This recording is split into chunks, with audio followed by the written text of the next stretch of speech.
spending 2-3 million on a property and you're left in the dark. So then, obviously, we're at that company. How did Holo come about? What was the idea? What was the... Yeah, so Holo came about, taking a step back on that as well. Obviously, I'm in partnership. I've got a co-founder, Alan Somerville. Yeah.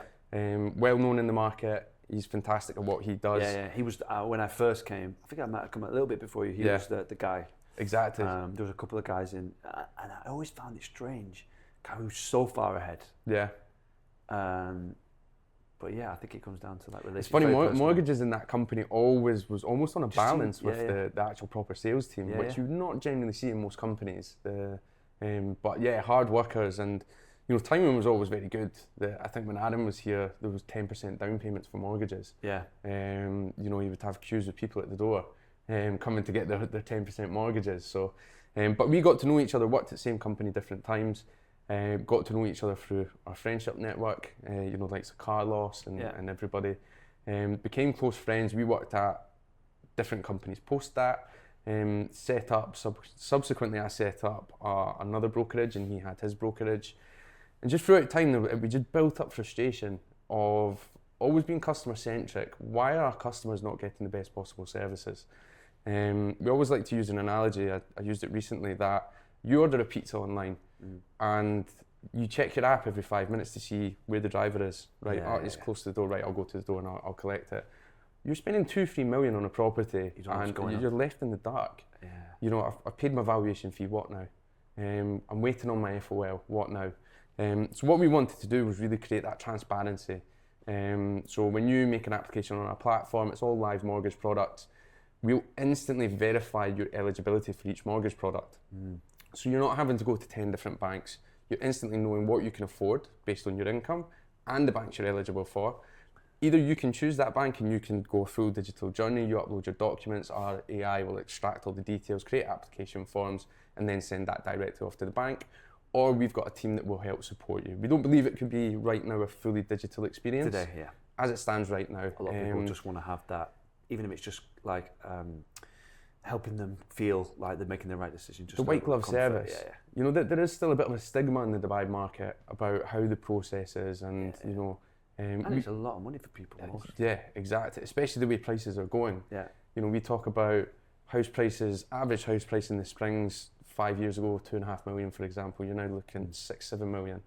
The prices are going up, and the stigma's possibly increasing with that. Yeah. So they want an assurance that they're making the right decision, and and also we want to have that element of defensibility for the banks and for the customer, that they're choosing the right product. Yeah. It's very easy to go select a product because it looks cheapest on paper, but we want to verify that is the cheapest product for the customer. So that's where the first evolution came from, was creating that transparency, but also from a business point of view is creating efficiencies. The mortgage market as a business is very inefficient, very hands-on. I spent 80% of my time going out trying to find business. So I would go into real estate companies, I'd meet friends, I'd take people for lunch. It was incredibly inefficient because I'd only spend 20% of my time actually processing mortgages. So we thought, how can we flip that on its head and say, right, how can we spend 20% of our time networking, 80% of our time processing mortgages? And that's how we did our digital acquisition. So my biggest regret is not doing this sooner.